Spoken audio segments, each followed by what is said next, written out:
Graças a Deus. Queridos, glória a Deus por essa noite. Estamos iniciando mais um culto aqui. Vamos estudar a carta de Colossenses. Eu andei pensando sobre o que traríamos hoje.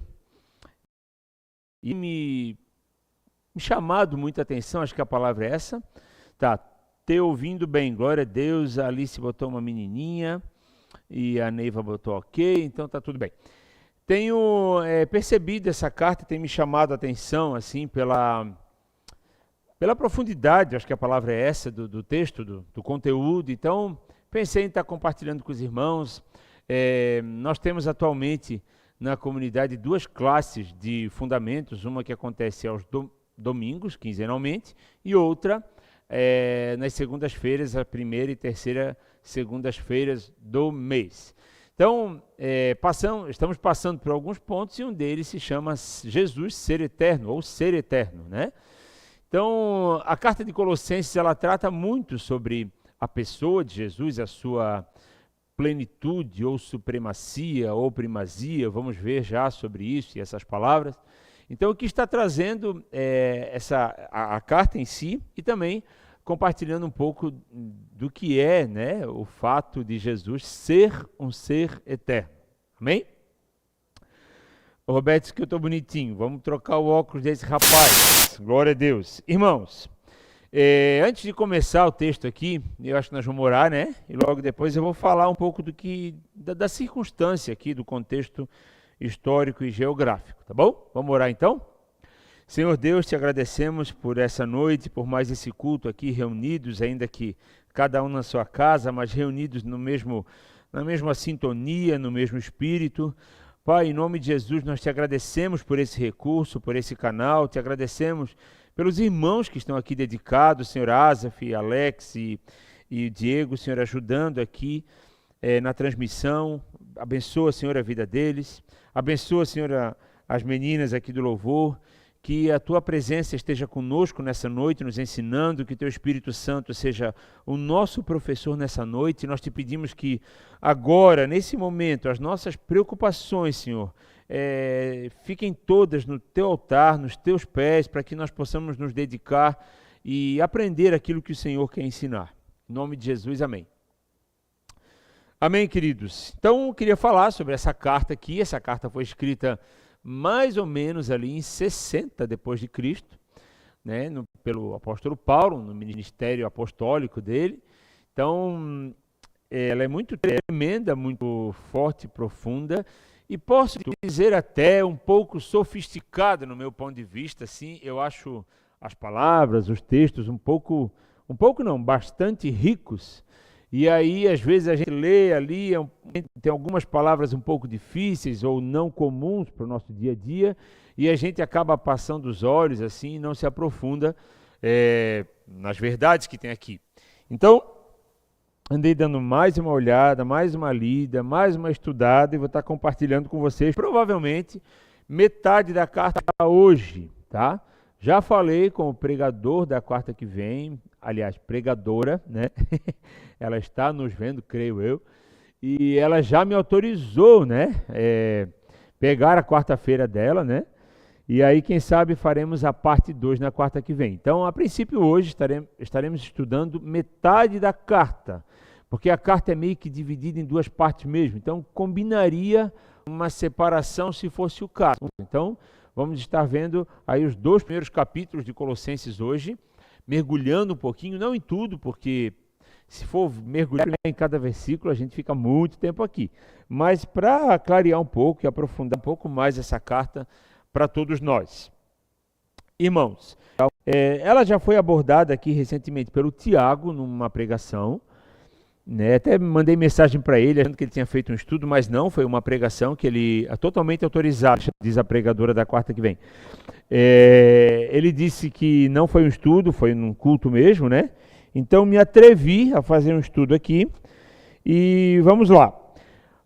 60 depois de Cristo, apóstolo Paulo como autor. Colossos ficava perto de Laodiceia, na Ásia Menor.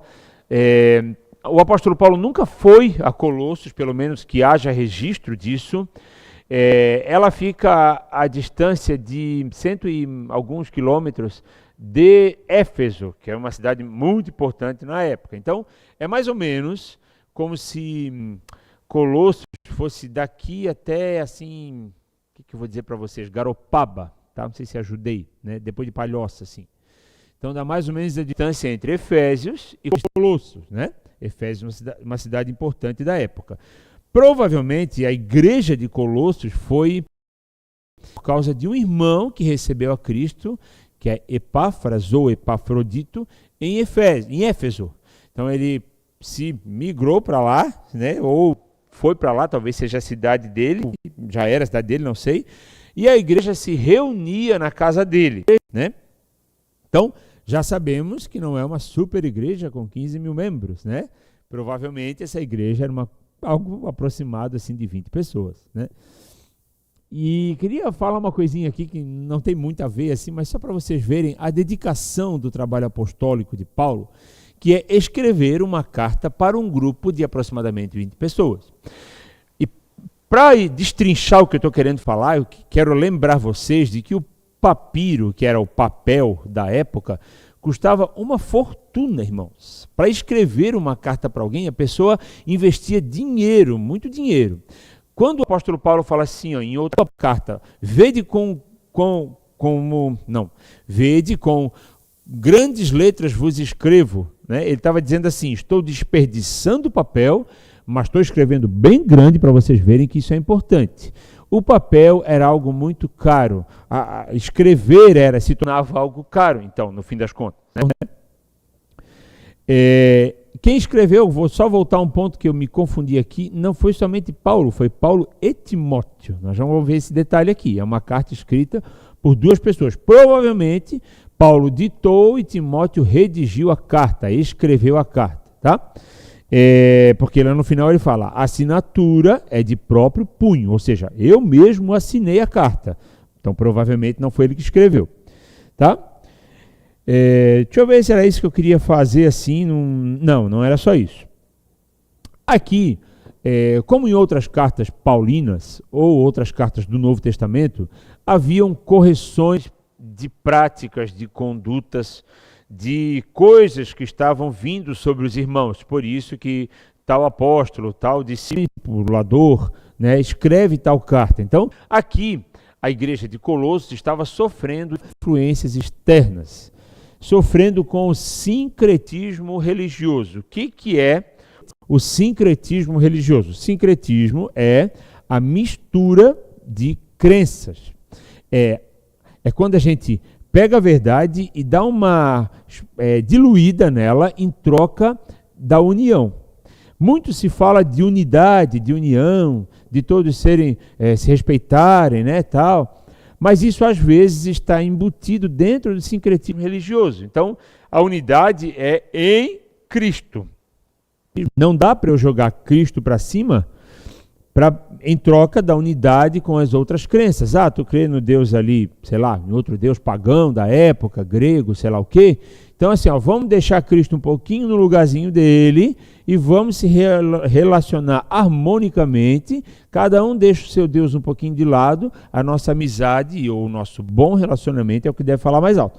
Então, esse era um dos problemas da igreja de Colossos e o apóstolo vem corrigindo isso, dizendo o que é Cristo e quem é Cristo e quem é Cristo para eles, quem deveria ser Cristo para eles, tá? Ainda assim tinha então uma mistura cultural que seriam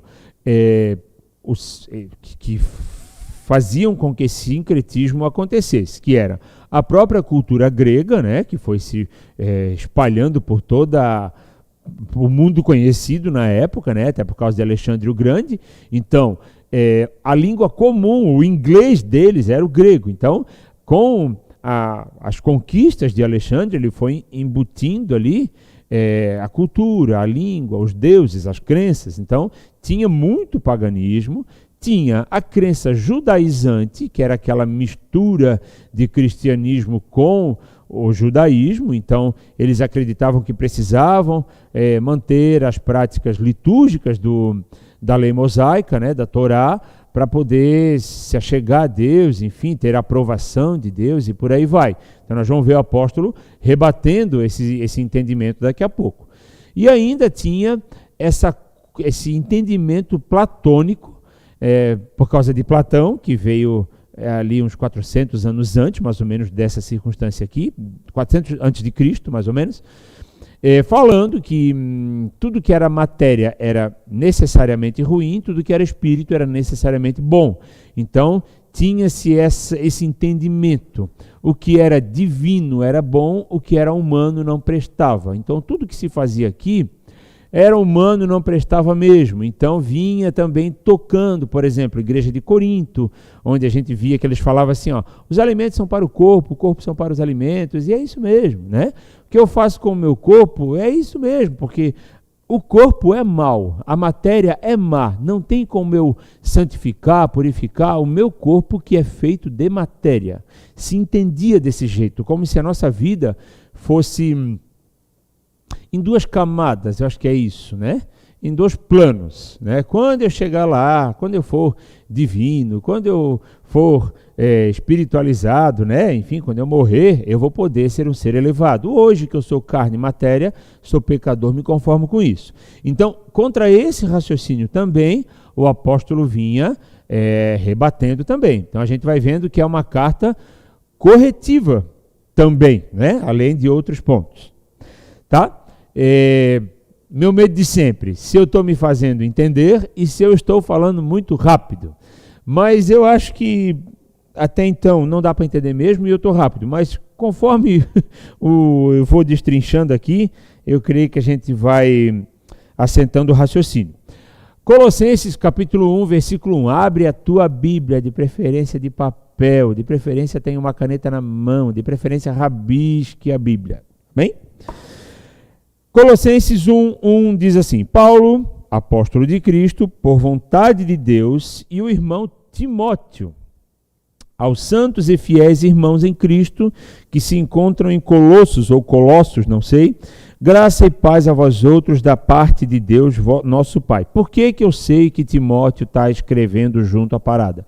Porque lá no final, ele vai falar, saúda-vos também Aristarco, o cara lá, não sei, prisioneiro junto comigo, saúda-vos Lucas, o médico amado. Então ele fala um monte de gente que está com ele, mas aqui ele não fala esse monte de gente. Então ele fala que eu, Paulo e também Timóteo, estamos aqui, não sei o que, não sei o que. E quando ele fala que a assinatura é de próprio punho, provavelmente não foi ele que escreveu.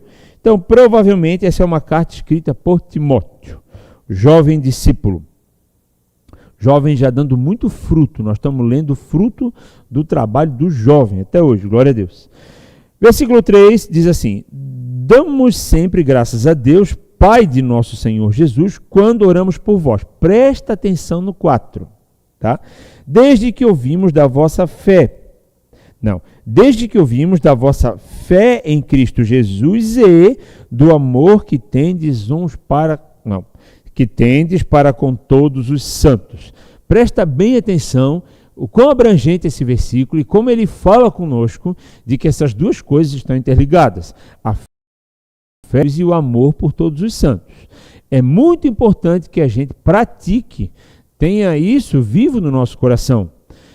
Que a gente tenha fé em Cristo e tenha amor pelos santos. Quem é os santos? É o Santo Antônio, São Pedro, Santa Paulina? Não, irmãos. Santo é todo aquele que se separou do regimento desse mundo. Eu não vivo mais no sistema desse mundo, eu me separei para Cristo, então eu estou me santificando, eu sou agora o São Frank, vocês queiram ou não, né? E existe o São Asaf, São Alex, né? Daí seria Santo Alex, eu acho que combina mais, né? E São Diego, né? Que já existe, eu acho, San Diego. Já existe um São Diego aí. Então, assim, nós somos santos. Não quer dizer que nós somos perfeitos. É totalmente diferente. Tá? Separa santo de perfeito. São coisas diferentes. Então, nós somos santos. Nós não somos o santo, que o santo é Cristo, né? Mas somos separados do sistema desse mundo. Então, nós temos que ter fé em Cristo e amar os santos, ou seja, os irmãos. É fácil amar os irmãos? Depende do irmão. Né? Tem irmão que é molezinha, mas tem irmão que, olha, né? Ele exercita mesmo, né, a nossa fé, a nossa prática, enfim, o nosso amor, né? Mas a ordem é amar os santos, tá bom? Continuando, o versículo, deixa eu ver onde é que eu vou agora. Versículo 13, nós vamos dar uns pulos assim, porque às vezes ele está assim, falando uma coisa muito íntima, não é a palavra, muito momentânea com os colossenses, falando assim, eu nunca vi vocês, mas vocês não são menos do que os outros, do que aqueles que eu visitei, mais de uma vez, inclusive. Podia ser que eles estavam sendo meio que rebaixados, ou se sentiam menos amados, porque Paulo nunca foi ali. Então são coisas que têm a ver com, creio, coisas muito internas deles e a gente não vai abordar muito, tá? Então deixa eu ver que horas tem, meu Cristo. Colossenses 1, versículo 13, vamos dar um pulão, tá? Aqui, irmãos, ele vai falar de uma coisa tremenda, que é uma figura de linguagem. De vez em quando, vocês me ouvem e ouvem outros irmãos falando disso, figura de linguagem, porque isso era muito usado no tempo bíblico, ou do tempo apostólico, quando foi escrito a Bíblia, né? Para poder clarear o que estava querendo ser dito. Aí, irmãos, eu posso entender que essas coisas eram feitas por causa do pouco acesso às coisas.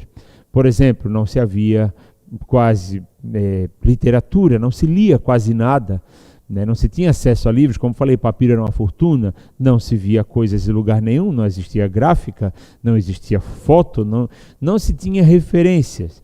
Então, a palavra vai sempre trazendo paralelos assim com outras coisas. Vou falar um exemplo que não tem nada a ver com isso, tá?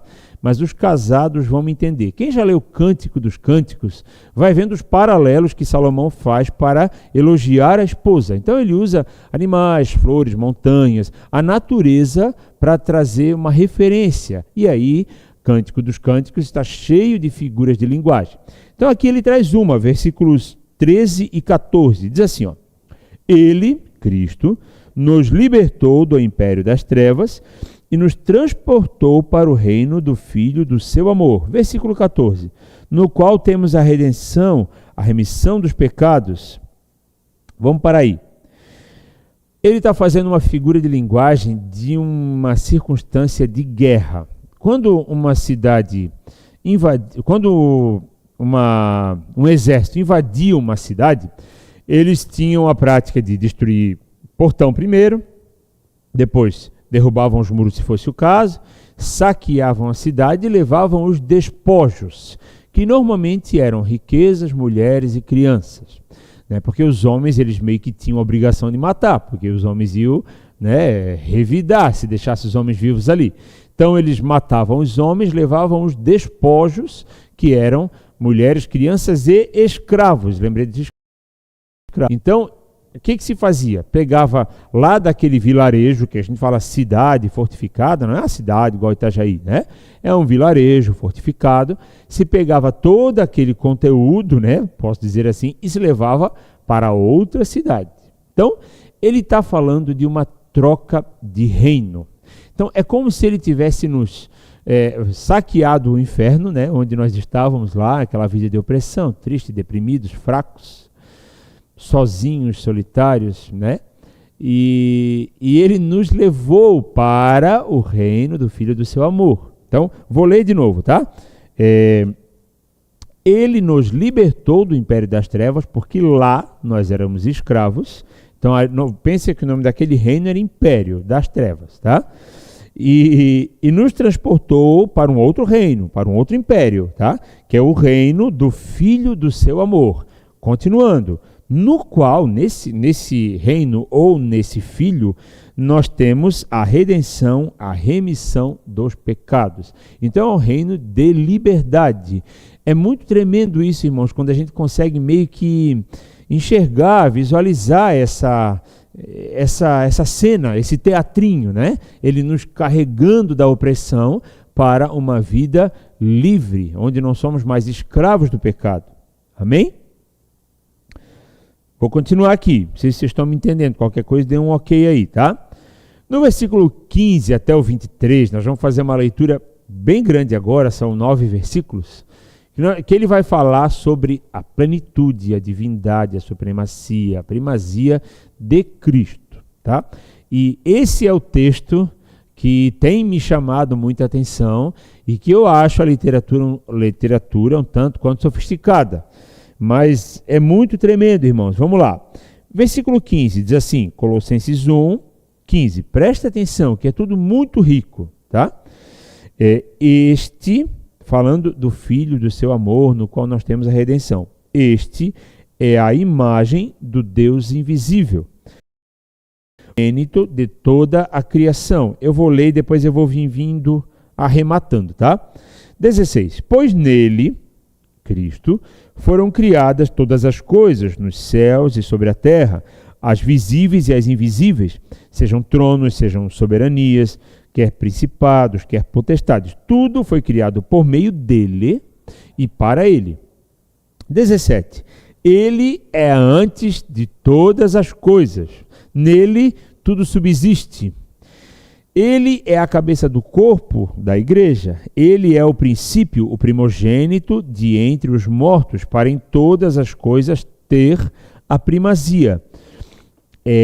Porque aprouve a Deus que nele residisse toda a plenitude e que, havendo feito a paz pelo sangue da sua cruz, por meio dele, reconciliasse consigo mesmo todas as coisas, quer sobre a terra, quer nos céus. 21.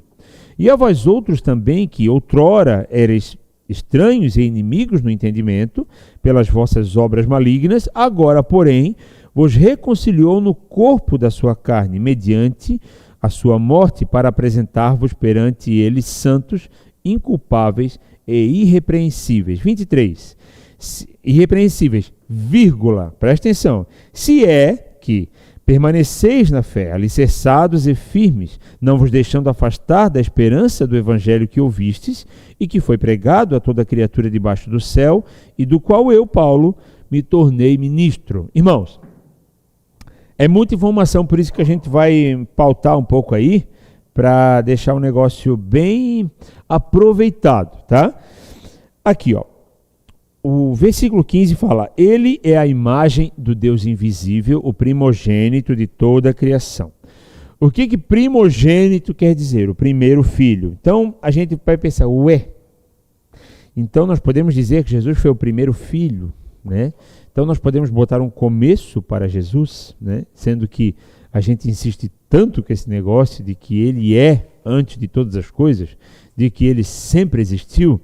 E tanto ele é antes de todas as coisas, porque aqui no versículo 17 fala exatamente isso. Ele é antes de todas as coisas. Então, quando o apóstolo Paulo fala sobre primogenitura, ele está falando sobre direitos, sobre autoridade. O primogênito tem direitos diferentes do que os outros filhos, tem mais autoridade. Lembra de Esaú, Jacó ali, né?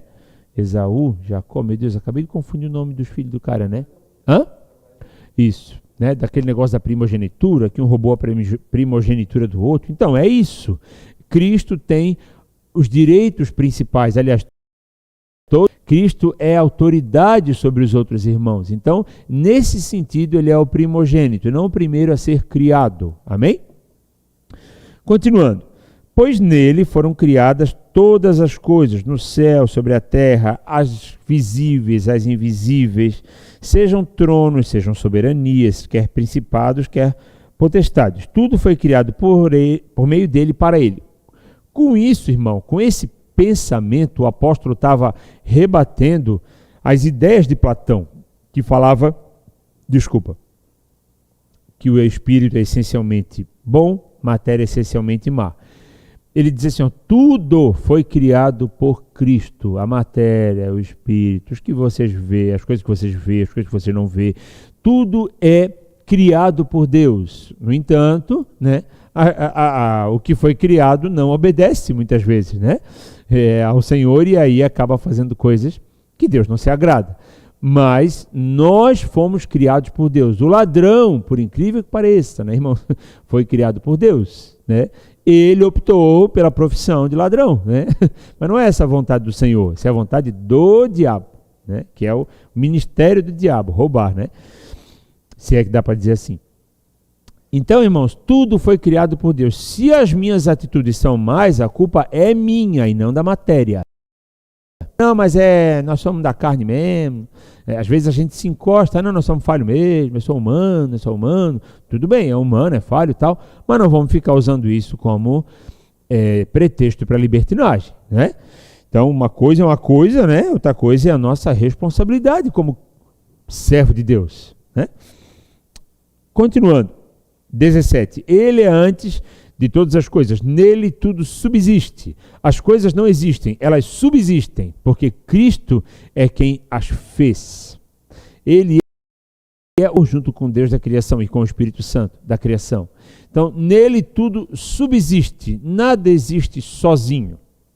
Nada simplesmente aconteceu, é Cristo quem formou, todas as coisas foram feitas por meio dele. Sem ele, nada do que foi feito se fez. Já vamos ler sobre isso também.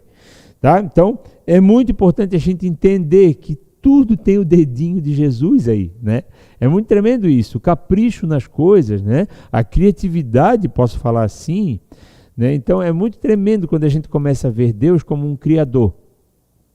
Uma vez eu estava conversando com uma irmã que estava fazendo uma faculdade, eu não sei se era educação física ou fisioterapia ou alguma coisa assim, ela teve que fazer aula de anatomia no laboratório de anatomia assim da Univale, né? E falando assim de como vão entender, como os alunos foram entendendo o funcionamento do corpo, né? Cada vez ela via mais Deus assim. Como é que Deus faz uma coisa funcionar tão perfeito e que dura anos, né, irmãos?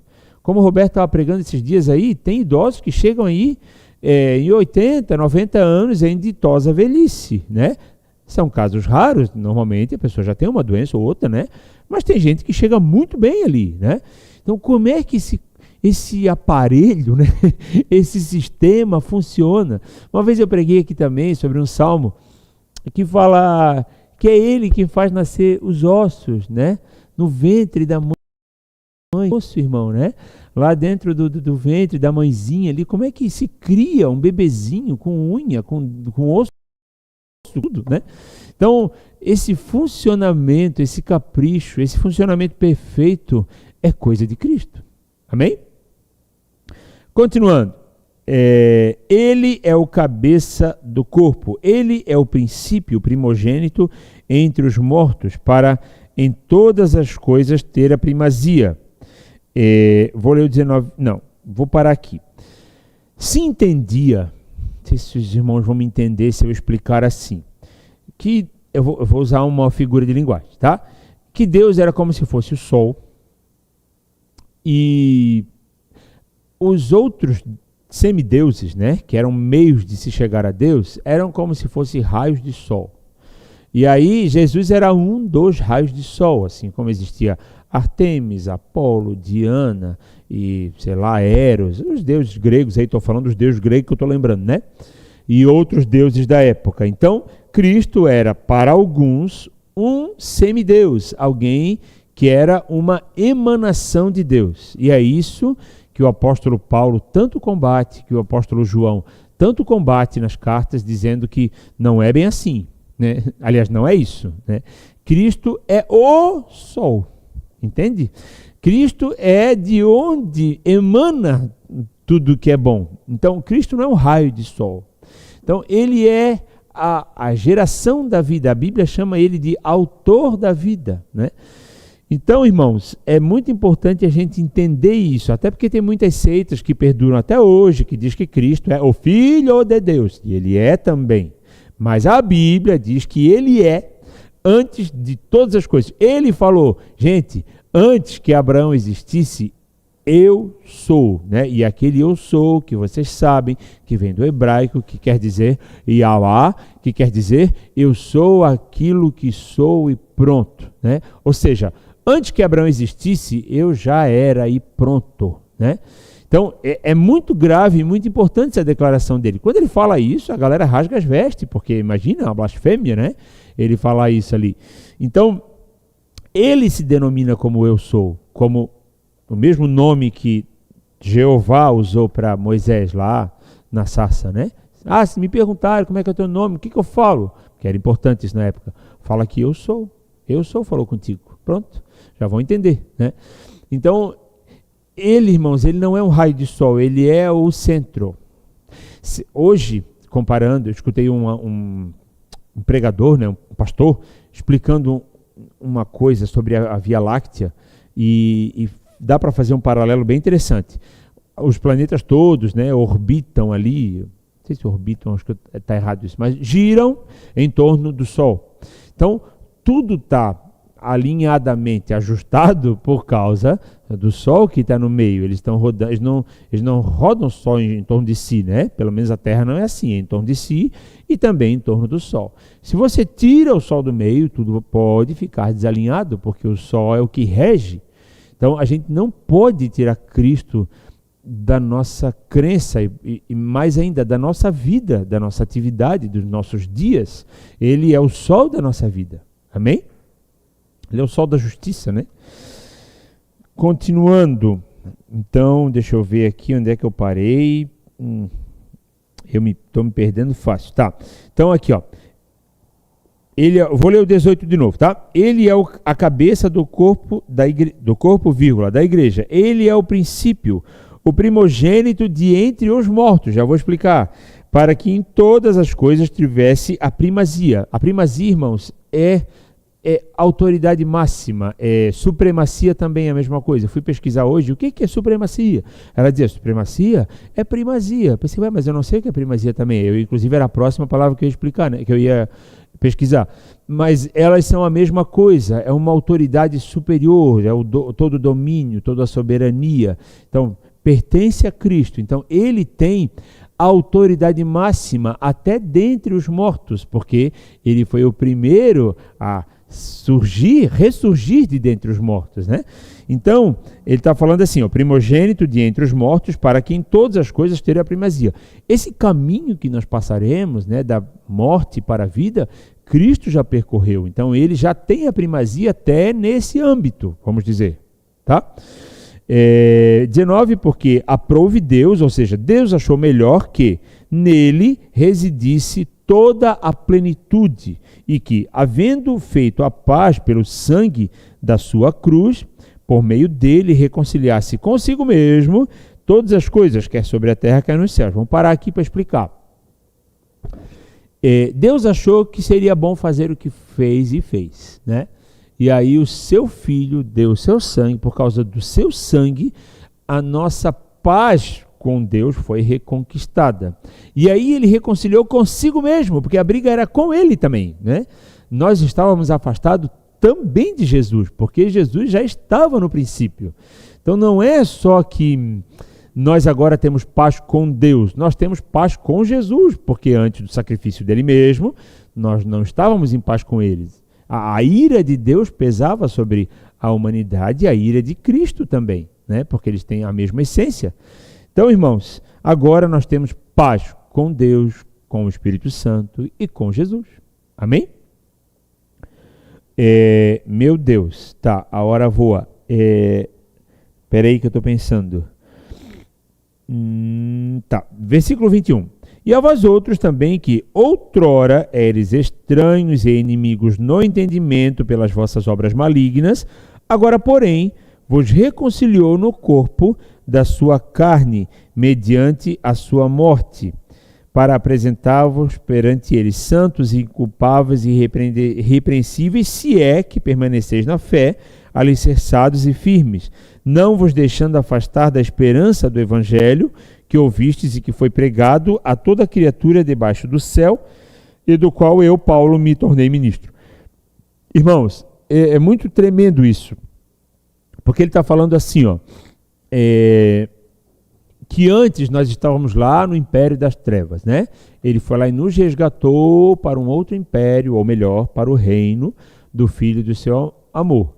Então ali a gente foi livre da escravidão do pecado. Então, outrora nós éramos trevas, né? Nós éramos inimigos de Deus, e agora ele, pela sua cruz, nos resgatou para nos fazer santos, irrepreensíveis e inculpáveis. Isso, essas três coisas. Irmãos, é muito forte isso, né? Vou parar para ver. Quem de nós pode dizer assim, não, eu sou santo, irrepreensível e inculpável? E aí, irmãos, dentro do contexto que está falando da obra sacrificial de Cristo, eu só posso entender que esse santo é a santificação por meio do sangue, que esse irrepreensível é por meio do sangue e que esse inculpável é por meio do sangue. É desse jeito que eu consigo hoje ter esses atributos na minha vida. Porque tu olha um fulano ali, crente, né? Vamos supor, qualquer um de nós aqui, os irmãos, né? O Frank ali, santo, irrepreensível e culpável. Não, de vez em quando ele tem que ser repreendido. De vez em quando ele tem culpa nas coisas que ele faz. E realmente é assim. De vez em quando a gente pisa na bola. Hoje pisei na bola, ontem pisei na bola. A vida é assim, né? Claro, a ideia é pisar na bola o menos possível. E quando acontecer, seria um acidente. Não uma coisa que você maquinou, né? Mas, ainda assim, você faz. Mas a Bíblia diz que pelo sangue eu sou justificado, santificado, é tirada a minha culpa e eu me torno irrepreensível. Isso é muito tremendo, mas isso não é um toque de mágica, né? E assim, do nada é assim e pronto, acabou-se. Estou falando isso com base no texto bíblico, porque tem uma vírgula depois do irrepreensíveis, tá? Irrepreensíveis, vírgula. Se é que permaneceis na fé, alicerçados e firmes, não vos deixando afastar da esperança do evangelho que ouvistes e que foi pregado a toda criatura debaixo do céu, do qual agora eu me tornei ministro. Então assim, salvou, né? É justificado, é santo agora, tudo bem, ótimo, mas precisa daqui para frente se dedicar, né? Permanecer na fé. Vou usar a palavra, o trecho bíblico, para não colocar coisa minha, né? Se é que permaneceis na fé alicerçados e firmes. E quem é que nos ajuda, quem é que nos estende a mão para a gente se manter na fé? O Espírito Santo, com certeza. Porque dia a dia eu quero pecar, eu tenho ideias absurdas e ridículas, e que não tem nada a ver com Deus. Aí o Espírito Santo fala, ei, mas o que é? Tá louco? Né? Não, volta, né? Então o Espírito Santo está sempre ali naquela coisa didática, né? Insistindo com a gente. Então eu preciso sempre estar com o ouvido aberto, atendendo a voz do Espírito Santo, porque é Ele quem me ensina dia a dia. Ele é o meu professor. Então estou sempre tendo que estar escutando Ele para me manter firme, alicerçado, né? Me manter na fé em Cristo. Amém? Então tudo isso é um conjunto de coisas, mas se nós obedecermos a palavra, obedecermos ao que o Senhor nos tem falado hoje, a gente consegue, né? Hoje Ele nos chama a atenção, amanhã Ele nos chama a atenção e depois nos chama a atenção, né? Quando chama a atenção não quero dizer que Ele briga com a gente, né? Eu quero dizer que Ele está chamando a nossa atenção para isso, né? Olha isso aqui, olha isso aqui, olha isso aqui. Então Ele está sempre nos chamando para perto, como um pastor cuida das ovelhas. Então se o meu coração está inclinado às chamadas de atenção dEle, eu vou conseguir me manter na fé, né? Que é o que a palavra fala. Aqui, permanecer na fé. Eu vou conseguir permanecer na fé. Isso é muito importante. Amém, queridos? Essa parte da plenitude, né? E o efeito, não sei se a palavra é essa, mas o efeito da plenitude de Cristo, né? Em nossas vidas, é isso, tá? Do versículo 15 até o 23. Eu vou continuar porque não falta muita coisa, tá? E preciso ir para o capítulo 2. 9, sei lá, 8 aqui para mim, então temos mais um tempinho. 9, 6 ali, por aí.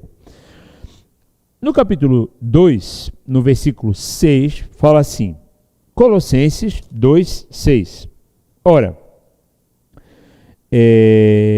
nós vamos ler, tá? Do 6 ao 10. Eu vou ler tudo, depois eu volto pontuando. Colossenses 2,6 fala assim, ora, como recebestes Cristo Jesus, o Senhor, assim andai nele, radicados e edificados e confirmados na fé, tal como fostes instruídos, crescendo em ações de graças. Versículo 8, bem tremendo, cuidando que ninguém apagou o negócio aí, sei lá, estão me vendo? Certo, estão, né? Ah, tá. O versículo 8, cuidando, eles estão testando a luz. Quando é 9h30, eles vão achar o ponto adequado assim da luz, né? Mas tudo bem, não vou chamar atenção aqui. Que ninguém vos venha enredar com sua filosofia e vãs sutilezas, conforme a tradição dos homens, conforme os rudimentos desse mundo e não segundo Cristo, porquanto nele, presta atenção, habita corporalmente toda a plenitude da divindade. Versículo 10. Também nele estáis aperfeiçoados. Ele é o cabeça de todo principado e potestade. Irmãos, é muito tremendo isso. Aqui ele já estava alertando contra os falsos mestres, né? Essa ideia de Platão, que tinha um pouco a ver com o gnosticismo, que tinha um pouco a ver com essas emanações de Deus, né? E aí tinha os judaizantes, era uma mistureba de coisa naquela época, e precisava que o cristianismo verdadeiro fosse implantado. Entenda sempre, irmãos, que não havia isso aqui, não havia isso aqui, né? Inclusive os evangelhos, né? A vida e obra de Jesus Cristo Nazareno não havia sido escrito ainda, né? Então, as cartas paulinas vêm antes. Irmãos, o que eles tinham era a lei mosaica, né? Alguns ainda, porque nem todo mundo era judeu, e tinham os ensinamentos apostólicos que vinham naquele tempo, boca a boca, as cartas que Paulo já tinha soltado, que não eram muitas, né? Nem todo mundo tinha acesso à carta, então era uma crença ainda meio frágil, posso falar, né? Hoje a nossa crença, pela tradição que temos aí para trás de 2000 anos, era para ser um troço muito forte, né? Nossa fé era para ser um negócio assim inabalável, por tudo que já se viu, se ouviu, todo mundo que preservou a fé, né? Tanta história a igreja passou, histórias boas, ruins, então nós tínhamos que estar lá na frente, fosse para ver, né? Então eles não tinham a literatura que nós temos hoje, todo mundo tem Bíblia, deveria ter pelo menos, se não tem, irmãos, eu acho que tem até aqui para doar, parece que eu vi. Você não tem Bíblia? Fale com a gente. Irmãos, tem gente esquecendo Bíblia aqui, tem Bíblia sobrando Bíblia. Tem gente que tem várias Bíblias em casa, né? Então, o acesso à palavra tem. Se você não consegue mais ler, por exemplo, tem problema de visão, várias coisas, né, que pode ser hoje em dia, tem Bíblia para escutar. Gente, tá demais isso, né? Vou parar para pensar assim. Então, o acesso nós temos, mas a fé naquela época era mais frágil. Então, precisava que o apóstolo Paulo desse uma engrossada no caldo ali para explicar para ele. Gente, não é qualquer um que vem e fala qualquer coisa que vocês devem se deixar levar. Amém? Então, o versículo 9 é um ponto importantíssimo para mim, principalmente, eu gosto muito desse versículo, que diz, porquanto nele, Cristo, ele estava falando de Cristo, habita corporalmente toda a plenitude da divindade. Então, vamos botar assim, vou usar uma frase que nem... Se Deus fosse uma pessoa, ele seria exatamente como Cristo. Essa frase não existe, porque Cristo é Deus. A Bíblia diz que o Verbo, que se tornou carne e habitou entre nós, era Deus. Não fala que Deus era o Verbo, porque Deus é mais do que isso. Deus é mais do que Jesus. Deus é o Pai e é o Espírito Santo. Mas fala que o Verbo era Deus. Então, é bem importante nós entender que Cristo é Deus homem. É Deus na forma de homem. Nele habita corporalmente toda a plenitude da divindade. Essa plenitude da divindade, Cristo resolveu deixar de lado, aqui enquanto caminhou nessa terra, para sofrer as coisas como nós sofremos. Fome, frio, vontades, sei lá, e indignação no dia que ele foi com o chicote lá no templo, né? Fez o que tinha que ser feito. Então, assim, as sofrências, né? Os nossos sofrimentos, ele passou por tudo isso. Ele não, né? Ele caminhava, né? Com chinelos ruins nessa terra. E terras ruins, né? Então passou as dificuldades ali, irmãos, como todos nós. Para quê? Para provar que é possível andar em comunhão com Deus. Amém? Então, toda a divindade habitava em Cristo, né? É o que tem lá em Filipenses. Embora sendo Deus, não considerou como um privilégio ser igual a Deus, mas ele se esvaziou a si mesmo, tomou a forma de servo. Então, são todas coisas que a gente vai precisando firmar na cabeça em onde está baseada a nossa fé. Amém? Roberto botou, tem Bíblia no celular. É, porque eu falei, né? Irmãos, eu falei assim no caso de alguém que não consegue mais ler, né? Aí pode escutar a Bíblia, né? Não estou me desautorizando aqui, destruindo tudo que eu falei até hoje, tá? A Bíblia é para circular, para riscar, para fazer desenho. Amém? Mas claro, a vida de vocês, façam o que quiserem. Que mais? Tá. Eu vou finalizar então dos versículos 16 ao 19, mas tem mais coisa para falar que eu botei um bônus, que o bônus é quase mais legal do que o resto, mas tudo bem. Versículo 16 diz assim: ninguém, pois, vos julgue por causa de comida e bebida, ou dia de festa, ou lua nova, ou sábados, porque tudo isso tem sido sombra das coisas que haviam de vir, porém o corpo é de Cristo. Oh, Jesus, que versículo, hein? Versículo 18. Ninguém se faça árbitro contra vós outros, pretextando humildade e culto dos anjos, baseando-se em visões, enfatuando sem motivo algum na sua mente carnal e não retendo, vou explicar, da qual todo o corpo, jaculado por suas juntas e ligamentos, cresce o crescimento que procede de Deus. Meu Deus! Meu, dá para ficar todo o estudo falando só disso aqui, irmãos, de tão tremendo que é.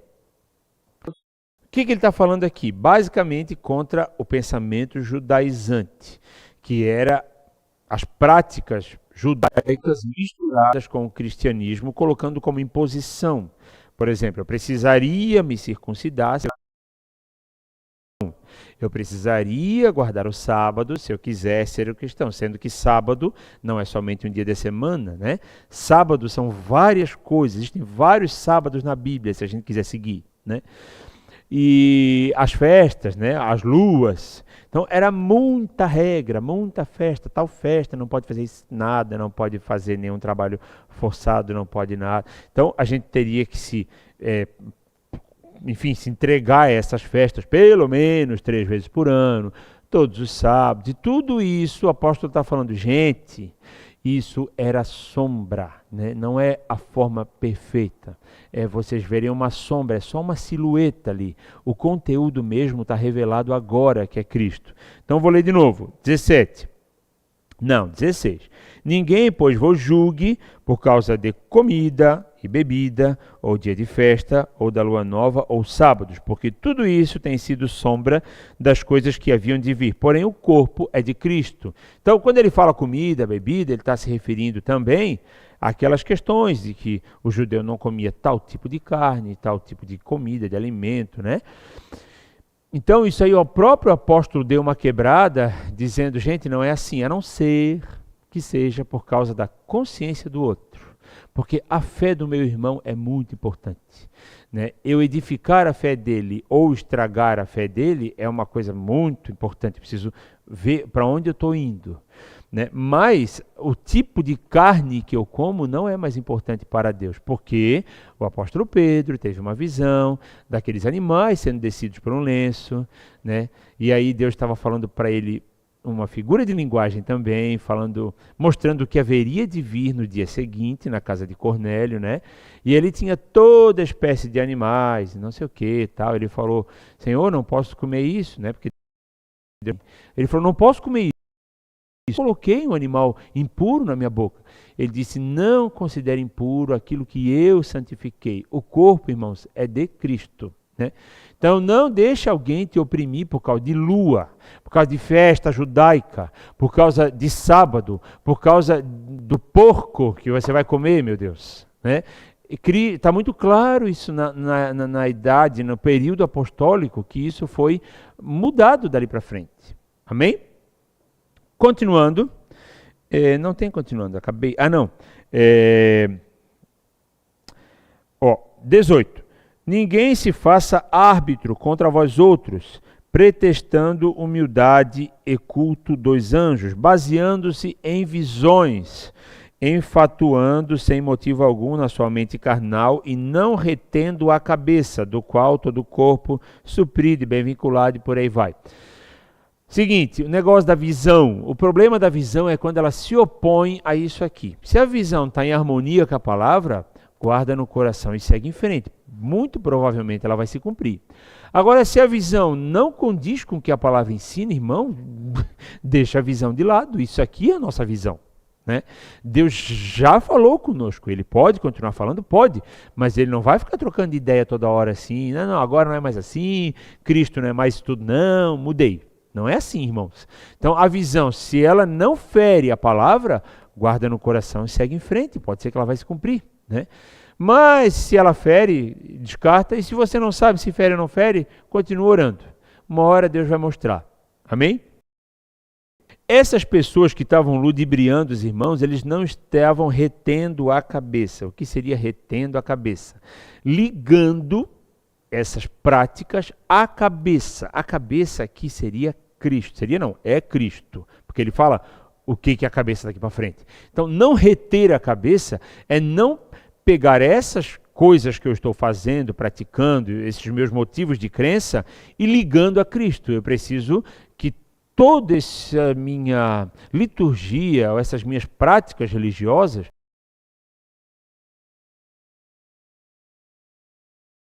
daí continuando, a cabeça, vírgula, do qual todo o corpo, suprido e vinculado por juntas e ligamentos, cresce o crescimento que procede de Deus. O texto lá em Efésios, eu acho, fala que Cristo é a cabeça da igreja, né? É claro isso, tá, irmãos? Então a gente precisa cuidar. A palavra apostólica para esse ano, né? Agora a frase de efeito que estão usando, o pregador coach que está falando tal coisa, que para mim uma coisa é uma coisa, outra coisa é outra coisa. Pregador é uma coisa. Coach é outra coisa, ele é um treinador, principalmente de esporte, né? Hoje a gente já vê uma mistureba, irmão. O cara vai lá falar sobre, enfim, mercado imobiliário, enfia um monte de Deus no meio, deslocadamente, né? Falando fora de ego, se aproveitando da palavra. Então, tá bem complicado isso hoje. Quer ouvir a palavra? Vai ler a Bíblia. Ou ver um pregador que fala de Bíblia, tá? Isso vai dar mais certo. Do momento, com a música que estão cantando, ver se ela tem conteúdo bíblico ou é só uma coisa para passar o tempo. Não por nada. Se a música é do mundo, tu sabe que é do mundo. Tu sabe que dali não procede alimento para a tua alma. Mas se é um cristãozinho que está cantando, mas só está cantando asneira, irmão, cuida. Amém? Então eu queria falar aqui outros pontos rapidinho. Será que dá, gente? Não, não dá. Eu vou parar aqui porque eu acho que já deu, já está bem alongado aqui o negócio, mas que fala da divindade de Cristo. Daí o que eu vou fazer? Quarta-feira eu estou aqui de volta e eu vou fazer essa relação desses trechos de Colossenses que fala da divindade de Cristo com outros textos bíblicos. Daí a gente vai conseguir ter isso bem marcado na nossa cabeça. Quem sabe até anotado, para quando alguém vir me afrontar, não, Jesus não é Deus coisa nenhuma. Opa, peraí, né? Aprendi que tem aí pelo menos 5 versículos que afirmam claramente que Jesus é Deus. Amém? Então por hoje é isso, né? Espero que vocês tenham entendido. Vou até ligar aqui para ver se alguém dá um ok, alguma coisa. E quarta-feira que vem a gente continua do capítulo 3 em diante. Então nós vamos fazer o capítulo, vamos retomar aqui esse assunto da divindade de Cristo e vamos para uma parte assim mais prática, posso dizer, da carta. Amém? Sábado agora